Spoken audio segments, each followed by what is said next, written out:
کو کیا دینا ہے اور اس کو وہ بہم پہنچا رہا ہے۔ انسان کو طرح طرح کے کھانے چاہیے، ایک کھانے سے یہ اکتا جاتا ہے۔ بھینس تو سویر شام دوپہر وہ چارہ ہی کھاتی ہے، کبھی نہیں اس نے کہا کہ کوئی ناشتہ تبدیل کر دو۔ سر جھکائے ہوئے وہ صبح بھی وہ کھا رہی ہوتی ہے، شام کو بھی وہ کھا رہی ہوتی ہے، لیکن انسان ہے وہ ایک چیز 2 دفعہ کھائے تو وہ کہتا ہے یہ تو صبح بھی لی تھی۔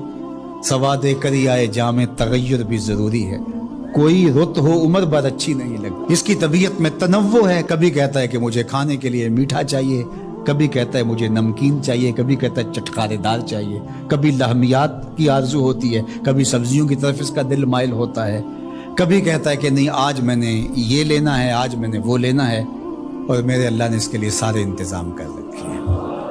اللہ اکبر۔ اور جس کو ایک چاہیے اس کو ایک ہی دے رہا ہے، اور جس کو جتنا چاہیے اس کو اتنا دے رہا ہے۔ ہمیں تو ہنڈیا کے لیے ½ کلو یا 1 پاؤ گوشت چاہیے ہوتا ہے، لیکن شیر کو میں نے افریقہ کے اندر لائیو ناشتے کرتے دیکھا ہے، اور وہ پورا ہرم جو ہے وہ ہڑپ کر جاتا ہے، اللہ روز اسے دیتا ہے۔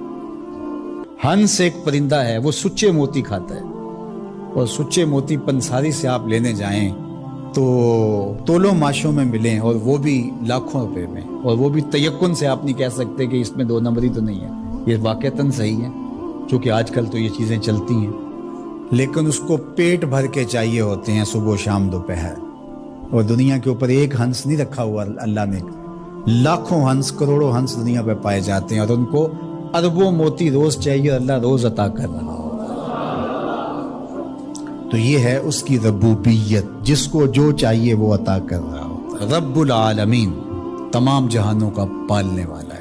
رب کا معنی علماء نے یہ کیا ہے، حضرت عبداللہ ابن عباس فرماتے ہیں انہ مالک الدنیا وانہ مالک الاخرى، یہ دنیا کا بھی مالک ہے اور آخرت کا بھی مالک ہے۔ رب یہ صرف دنیا میں ہی نہیں، آخرت کے اندر بھی اس کے خانے کرم پہ لوگ پل رہے ہوں گے، اور دنیا میں بھی اس کے خانے کرم پہ لوگ پل رہے ہیں۔ اب عالم کیا ہے؟ ما سوی اللہ کو عالم کہتے ہیں۔ علماء نے اس پر بہت کچھ لکھا، لیکن حضرت وہب بن منبہ رضی اللہ تعالیٰ عنہ فرماتے ہیں کہ 18,000 عالم ہیں، ان میں سے ایک عالم یہ عالم دنیا ہے۔ بہت ساری چیزیں ہیں، ہماری انسان کی پہنچ ہی وہاں تک نہیں ہے۔ وما یعلم جنود ربک الا هو، اللہ کے لشکروں کو کون جانے؟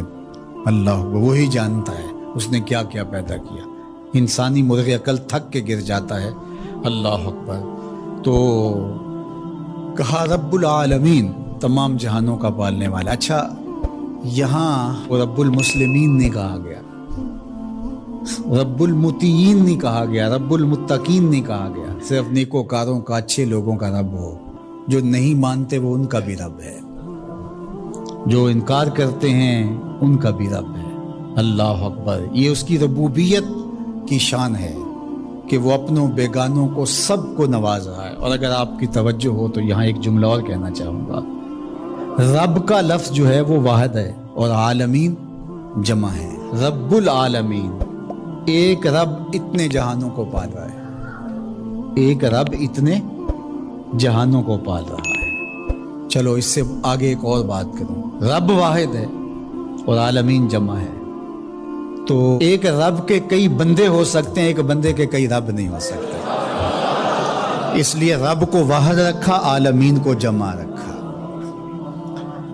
کیونکہ اگر ایک خادم جو ہے، ایک غلام 5-6 آقا رکھے تو ایک کہے پانی لے کے، اور دوسرا کہے کہ میرے حقے میں آگ بھرو، اور تیسرا کہے تو وہ کدھر جائے گا کدھر جائے گا، اور ایک آقا 100 خادموں سے بھی کام لے رہا ہے۔ تو رب کو واحد رکھا، عالمین کو جمع رکھا، اس لیے بندے کا رب ایک ہی ہو سکتا ہے، 360 نہیں ہو سکتے۔ رب ایک ہی ہوگا، اور ایک رب کے ہی بندے جو ہیں وہ ہزاروں ہیں۔ وہ تمام جہانوں کو پال رہا ہے۔ کیوں پال رہا ہے؟ کوئی ضرورت ہے اسے؟ جو بھی ہے، باپ اولاد کو پالتا ہے تو اس کے ذہن کے کسی گوشے میں ہوتا ہے یہ بڑھاپے کا سہارا بنے۔ شاگردوں کو استاد پڑھا رہا ہوتا ہے، اس کے ذہن میں ہوتا ہے کہ کل یہ میرے کاز میں میرے ساتھ کھڑے ہو جائیں گے، میرے ساتھی ہوں گے۔ ملازموں کے ساتھ ان کا باس کھڑا ہوتا ہے تو ان سے کام لینا ہوتا ہے، غرض ہوتی ہے۔ تو اللہ اتنے جہانوں کو پال رہا ہے تو کیا غرض ہے؟ الرحمن الرحیم، محض رحمان ہے نا، اسے کوئی غرض نہیں، وہ رحمان ہے اور رحیم ہے، اور یوں ہی پال رہا ہے۔ جو نہیں مانتا اسے بھی پال رہا ہے، اور جو مان رہا ہے اسے بھی پال رہا ہے۔ اللہ اکبر۔ وہ رحمان ہوا، وہ رحیم ہوا۔ ایسا نہیں ہوا کہ ایک بلی کو بہت زیادہ خوراک دے دی گئی اور وہ پھول پھول کے ہاتھی جتنی ہوگی، اور ایسا کبھی نہیں ہوا کہ ایک ہاتھی کو خوراک کم ملی اور وہ چوہے جتنی رہ گئی۔ جس کی جو فطری استعداد ازلی جو اس نے خود مقرر کی ہوئی ہے، اس کے مطابق اس کی گروتھ ہوتی ہے اور اس کے مطابق اس کی تربیت کرنا ہے۔ خلاصہ ہے پورے قرآن کا سورہ الفاتحہ، جو سارے مضامین ہیں پورے قرآن میں وہ سمٹ کے سورہ فاتحہ کے اندر آ گئے ہیں۔ تو اس کا آغاز اللہ کی حمد سے ہو رہا ہے۔ الحمدللہ، تمام خوبیاں اللہ کے لیے۔ کسی کے اختیاری حسن پر، کسی کے اختیاری جمال پر جو ثنا کی جاتی ہے، ستائش کی جاتی ہے، اسے حمد کہا جاتا ہے۔ کچھ خوبیاں اختیاری نہیں ہوتی، غیر اختیاری ہوتی۔ اگر کسی کا رنگ سفید ہے، نقوش تیکھے ہیں اور اس کی آنکھیں نرگسی ہیں، اس کے دیگر اعضاء کا توازن بڑا اچھا ہے، تو یہ اس کا اپنا کمال نہیں ہے۔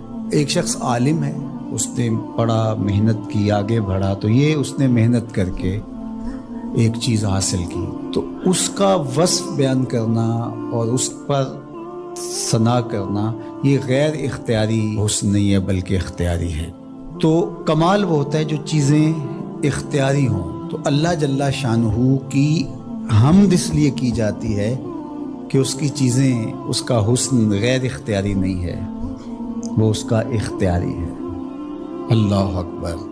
تو کسی کے اختیاری حسن پر تعریف حمد کہلاتی ہے، اور اگر وہ نعمت کے مقابلے میں ہو تو وہ حمد شکر کہلاتی ہے، اور اگر نعمت کے مقابلے میں نہ ہو تو اس کو حمد کہا جاتا ہے۔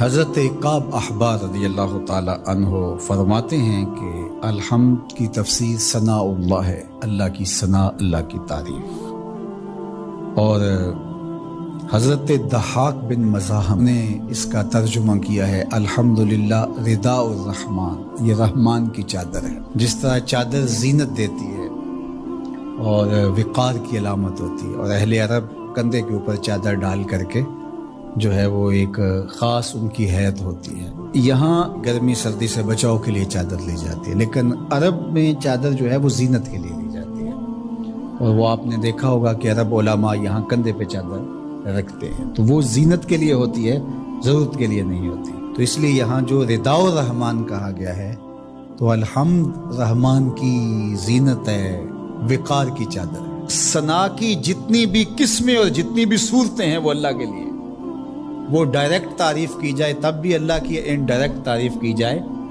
پھر بھی اللہ کی ہے۔ یعنی پھول کو کہا جائے کیا خوب پھول ہے تو پھر بھی اللہ کی تعریف، اور کہا جائے سبحان اللہ پھول کو دیکھ کر، پھر بھی اللہ کی تعریف، پاکیزگی اللہ کی بولی جا رہی ہے۔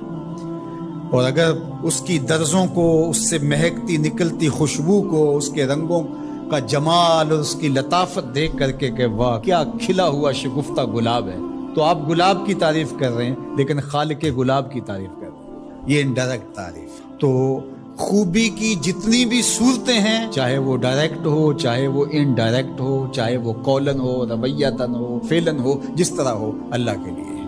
اس کی تم کیوں خوبیاں بیان نہیں کرو گے؟ الحمدللہ رب العالمین، وہ تمام جہانوں کو پالنے والا۔